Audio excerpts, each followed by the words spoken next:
The autumn rain drummed against the windows of Cedar Valley like angry fingers demanding entry, washing the last stubborn leaves from the maple trees that lined Main Street and turning the dirt roads into muddy rivers that made every step treacherous. Martha Holloway pulled her thin shawl tighter around her shoulders as she hurried down the wooden boardwalk, her swollen belly making each movement awkward and drawing stares from the few people brave enough to venture out in the downpour. At 19 years old, Martha carried herself with the careful dignity of someone who had learned that appearances mattered more than truth in small towns where everyone knew everyone else's business. She was 7 months pregnant, with no husband, no family, and no prospects beyond the meager savings that dwindled a little more each day. The father of her child was long gone, having disappeared the moment she told him about the baby, leaving behind only empty promises and a heart full of regrets that seemed to grow heavier with each passing week. Cedar Valley, nestled in the timber country of Northern California, was the kind of place where moral standards were enforced through whispered conversations and meaningful glances, rather than written laws. The town existed primarily to serve the logging operations that stripped the ancient redwood forests, providing supplies and services to the rough men who felled trees and floated them down the river to the lumber mills in San Francisco. It was not a place that welcomed unwed mothers or tolerated behavior that challenged the rigid social codes that kept civilization intact in the wilderness. Martha had arrived 3 months ago on the stage from Sacramento, carrying a carpet bag and a story about being a widow seeking a fresh start in lumber country. The lie had worked for a while, helped by her educated manner of speaking and the modest black dress that suggested recent mourning. But as her pregnancy progressed and no evidence of a deceased husband materialized, suspicions had grown into certainty, and certainty had hardened into the kind of collective judgment that small communities wielded like a weapon. The breaking point had come the previous Sunday when Reverend Mitchell had delivered a sermon about moral contamination that everyone understood was directed specifically at Martha, though he had been careful never to mention her by name. He spoke about the corrupting influence of sin, about the responsibility of decent people to protect their families from those who flouted God's laws, about the need to maintain standards even when it required difficult decisions. A community is only as strong as its weakest moral link, he had declared from the pulpit, his eyes finding Martha in the back pew where she always sat alone. When we tolerate sin in our midst, we invite judgment upon ourselves and our children. The message had been received with nodding heads and murmurs of agreement from a congregation that had been looking for official permission to act on impulses they had been harboring for weeks. After the service, Martha had found herself surrounded by a delegation of the town's most prominent women, led by Mrs. Eleanor Blackwood, wife of the bank president and unofficial arbiter of social propriety in Cedar Valley. "Martha, dear," Mrs. Blackwood had said in the tone of someone delivering regrettable but necessary news, "we need to discuss your situation." The conversation that followed had been polite but implacable. The women of Cedar Valley had decided that Martha's presence was inappropriate for a respectable community, particularly given her condition and the example it set for impressionable young people. They had taken up a collection to purchase her passage on the next stage to San Francisco, where she could disappear into the anonymity of the big city and raise her illegitimate child away from decent families. "We are not being cruel," Mrs. Blackwood had explained, with the kind of sympathy that felt more insulting than outright hostility. "We are being practical. You cannot possibly provide for a child here, and your presence creates uncomfortable questions for parents trying to raise their daughters properly." Martha had listened to their ultimatum with the sinking realization that resistance was futile. She had no allies in Cedar Valley, no one willing to stand up for her against the organized disapproval of the community's most influential women. The men might have been more tolerant of her situation, but they deferred to their wives on matters of social morality, and the wives had spoken with unanimous voice. "I need time to consider your offer," Martha had said, though they all knew it was not really an offer, but an ultimatum disguised as charity. "Of course, dear," Mrs. Blackwood had replied, "but please understand that our patience is not unlimited. The stage leaves on Thursday morning, and we expect you to be on it." That had been 3 days ago. Now, as Martha made her way through the rain toward Brennan's boarding house where she rented a small room by the week, she was running out of both time and options. Her savings would not stretch much further, and even if she could afford to stay, The hostility of the community was making her daily life increasingly unbearable. She was so lost in her worried thoughts that she almost collided with the large figure that stepped out of Henderson's hardware store directly into her path. Looking up, she found herself face to face with Daniel O'Sullivan, the Irish lumberjack who had become something of a local legend for his ability to fell trees that other men would not even attempt, and his habit of working alone in the deep forests where most loggers feared to venture.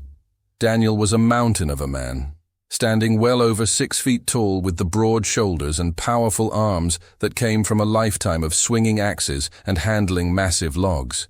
His red hair and beard were streaked with premature gray despite his 35 years, and his green eyes held the kind of steady intelligence that seemed at odds with his reputation as a simple woodsman. He had been in Cedar Valley for 5 years, arriving with nothing but his tools and his skills, and had built a small cabin on a piece of land he had purchased with the proceeds from his dangerous but profitable work in the old growth forests. "Miss Holloway," he said, touching the brim of his hat with the courtesy that marked him as different from the rougher loggers who made up most of Cedar Valley's male population. Terrible weather for walking. Martha was surprised that he knew her name, though she supposed everyone in town knew everyone else's business by now. "Mr. O'Sullivan," she replied, trying to maintain her composure despite the emotional turmoil that threatened to overwhelm her. "Yes, it is quite dreadful." Daniel studied her face with the kind of attention that missed nothing, taking in the strain around her eyes, the tension in her posture, the careful way she held herself that suggested someone bracing for the next blow. "You look troubled, miss. Is there anything I can do to help?" The kindness in his voice was so unexpected that Martha felt tears threaten to spill over. It had been weeks since anyone had spoken to her with genuine concern, rather than judgment or condescension. "That is very kind of you, Mr. O'Sullivan, but I fear my troubles are beyond anyone's ability to solve." "Try me," Daniel said simply. "I have found that most problems have solutions if you are willing to look hard enough for them." Martha glanced around the street, noting the curtains that twitched in nearby windows as neighbors observed their conversation with obvious interest. The last thing she needed was to be seen having an extended discussion with a man, particularly one with Daniel O'Sullivan's reputation for independence and disregard for conventional opinions. "Perhaps we should not discuss this here," she said quietly. "People are watching." Daniel followed her gaze and seemed to understand immediately. "Mrs. Patterson's cafe is just across the street. We could have coffee and talk properly." Martha hesitated, knowing that being seen entering a cafe with Daniel would only add fuel to the gossip fires that were already burning her reputation. But she also realized that her reputation was already destroyed beyond repair, and the loneliness of recent weeks had left her desperate for any human connection that did not involve judgment or ultimatums. "Very well," she agreed, "but only for a few minutes." Mrs. Patterson's cafe was nearly empty due to the weather, with only old Mr. Thompson reading his newspaper in the corner, and Mrs. Patterson herself wiping down tables with the methodical attention of someone trying to stay busy during a slow afternoon. She looked up with obvious surprise when Daniel and Martha entered together, her eyebrows rising in a way that suggested this unusual pairing would be the subject of considerable discussion before the day was over. "Coffee for 2, please, Mrs. Patterson," Daniel said as he guided Martha to a table near the window where they could speak without being overheard. "And perhaps some of those apple turnovers if you have any fresh." Mrs. Patterson served them with the exaggerated politeness that she reserved for situations she did not entirely approve of but could not openly criticize. When she retreated to the kitchen, Daniel turned his full attention to Martha, waiting patiently for her to explain what had brought such obvious distress to her normally composed demeanor. "I suppose you have heard the talk about my situation," Martha said finally, unable to meet his eyes as she spoke. "I have heard talk," Daniel confirmed, "but I have learned not to put much stock in what people say about each other in small towns. Truth and gossip are often distant relatives at best." Martha looked up at him with surprise. "You do not believe what they are saying about me?" "I believe you are expecting a child, and that you are not married," Daniel said matter-of-factly. "Beyond that, I figure the rest is your business unless you choose to make it mine." The simple acceptance in his voice was so different from the condemnation she had grown accustomed to that Martha felt her carefully maintained composure begin to crack. The town council has decided that my presence is inappropriate for a respectable community. They want me gone by Thursday morning. Daniel's jaw tightened, and something dangerous flickered in his green eyes. And what do you want? I want to stay, Martha admitted, surprised by the intensity of her own response. I know that probably sounds foolish given how I have been treated, but this is the first place that has felt like home to me since my parents died. I have nowhere else to go, no family to take me in, no way to start over somewhere else. Then stay, Daniel said, as if the solution were that simple. It is not that easy, Mr. O'Sullivan. They have made it very clear that I am not welcome. They have even collected money to buy my passage to San Francisco. They can collect all the money they want, Daniel replied with a slight smile that did not reach his eyes. They cannot force you to accept it or to leave if you do not want to go. Martha stared at him, trying to understand how someone could be so confident in the face of organized community opposition. You do not understand. These are influential people. They can make my life very difficult if I refuse to comply with their wishes. They can try, Daniel agreed, but they cannot succeed if you have someone willing to stand with you. The implication of his words hit Martha like a physical blow. Mr. O'Sullivan, I could not possibly ask you to involve yourself in my troubles. You have your own reputation to consider, your own life to protect. My reputation is built on doing honest work and keeping my word, Daniel said firmly. Neither of those things requires me to stand by while decent people are bullied by small-minded fools who think respectability gives them the right to control other people's lives. Martha felt tears beginning to flow despite her efforts to maintain control. Why would you do this for me? You barely know me. I know enough, Daniel replied, handing her his handkerchief. I know you work hard to support yourself, that you treat people with courtesy even when they do not return it, that you have never asked for charity or special treatment. I know you are being punished for circumstances that may not even be your fault, and I know that letting good people suffer while bad people triumph is not something I can live with. The conversation was interrupted by the arrival of Mrs. Patterson with the coffee and turnovers, her expression making it clear that she had been straining to overhear their discussion. She served them with exaggerated efficiency, then retreated to a position behind the counter where she could continue monitoring their conversation while pretending to work. What exactly are you proposing? Martha asked quietly, once they were alone again. Marry me, Daniel said with the same straightforward directness he had shown throughout their conversation. Martha nearly choked on her coffee. I beg your pardon? Marry me, Daniel repeated calmly. Today, if possible. Certainly before Thursday morning. Once you are my wife, their moral objections become irrelevant, and their ability to force you to leave disappears entirely. Martha stared at him in shock.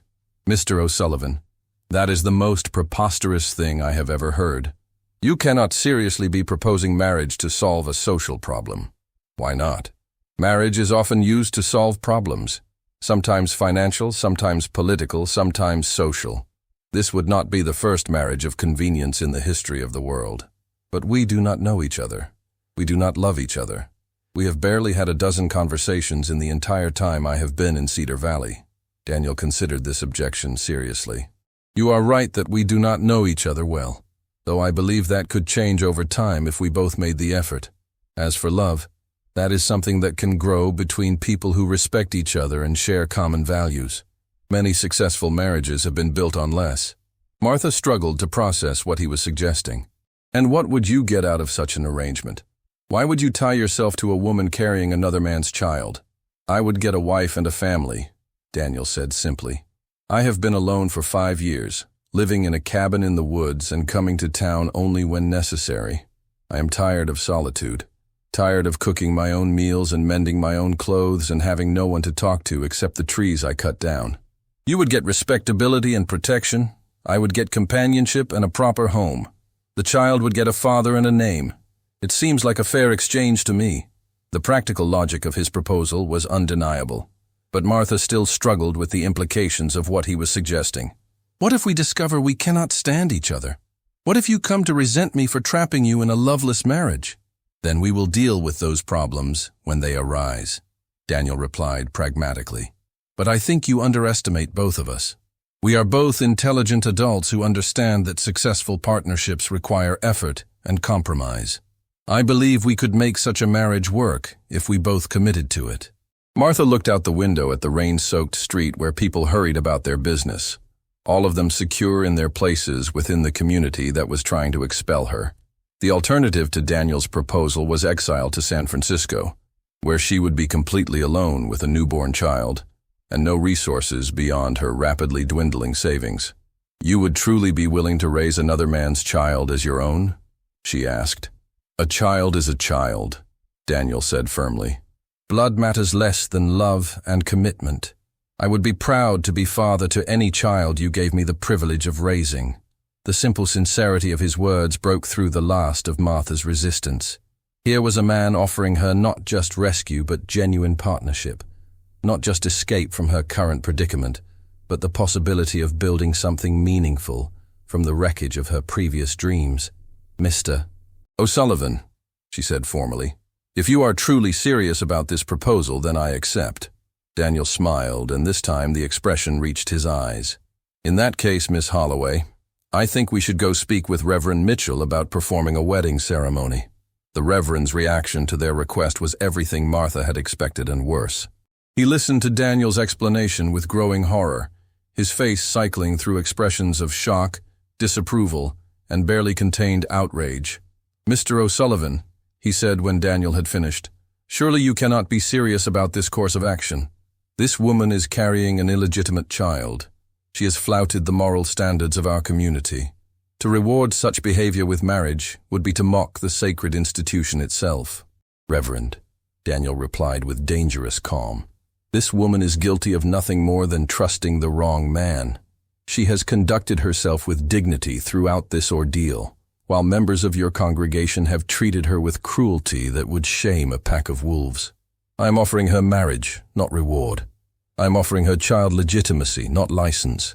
If you cannot see the Christian virtue in that, then perhaps you need to spend more time reading your Bible and less time listening to gossip." The accusation hit home, and Reverend Mitchell's face flushed with anger. "I will not be lectured about Christian virtue by a man who consorts with fallen women." Daniel stood slowly, his impressive height making him loom over the seated minister like a mountain over a valley.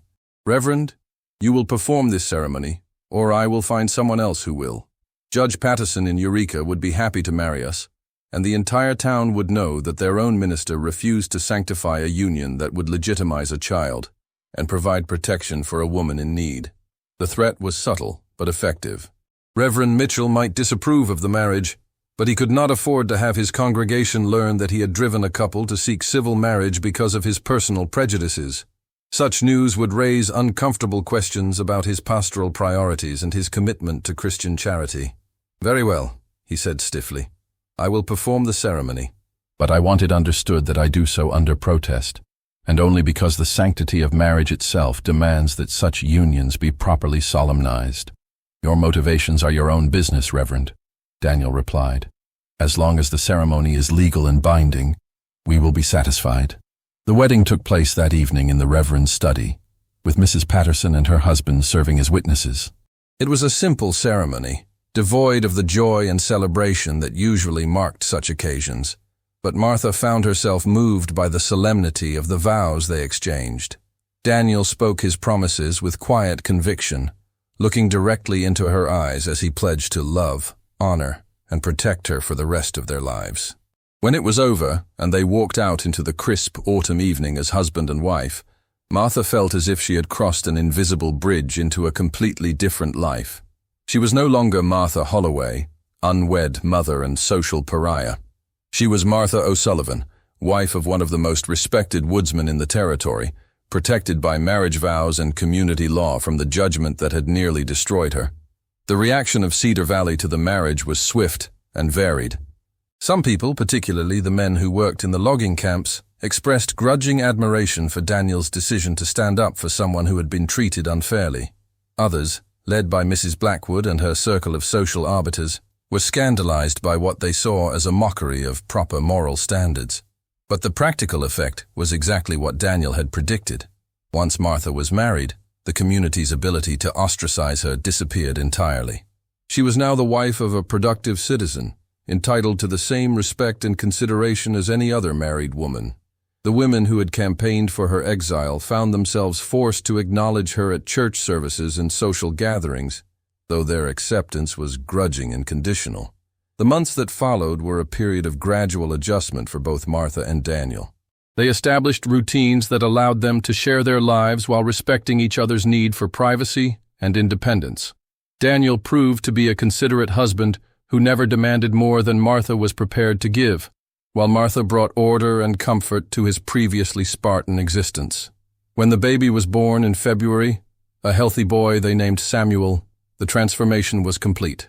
Daniel held his new son with the tenderness of a man who had genuinely embraced fatherhood, and Martha watched with amazement as the fierce Lumberjack became gentle and protective in ways she had never imagined possible. The townspeople, who had initially viewed their marriage with suspicion, gradually came to accept the O'Sullivan family as a legitimate part of the community.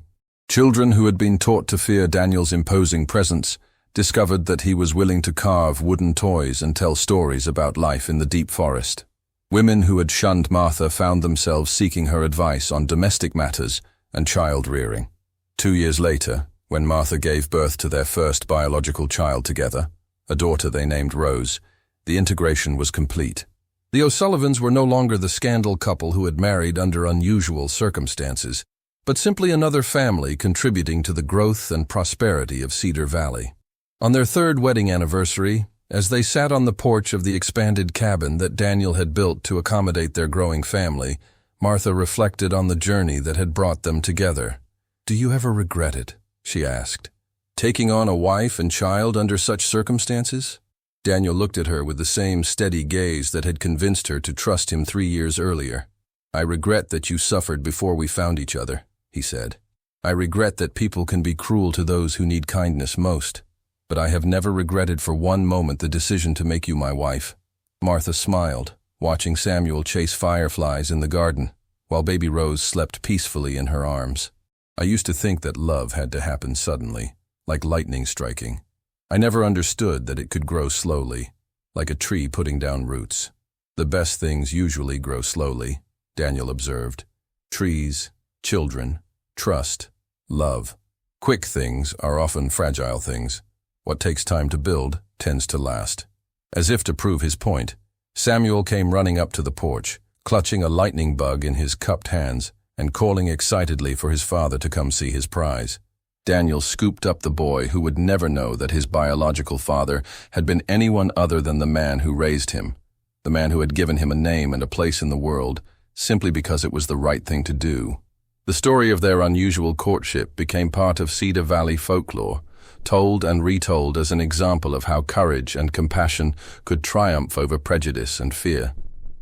But for Martha and Daniel, it was simply the foundation of a life built on mutual respect, shared responsibility, and love that had grown from the soil of kindness into something strong enough to weather any storm.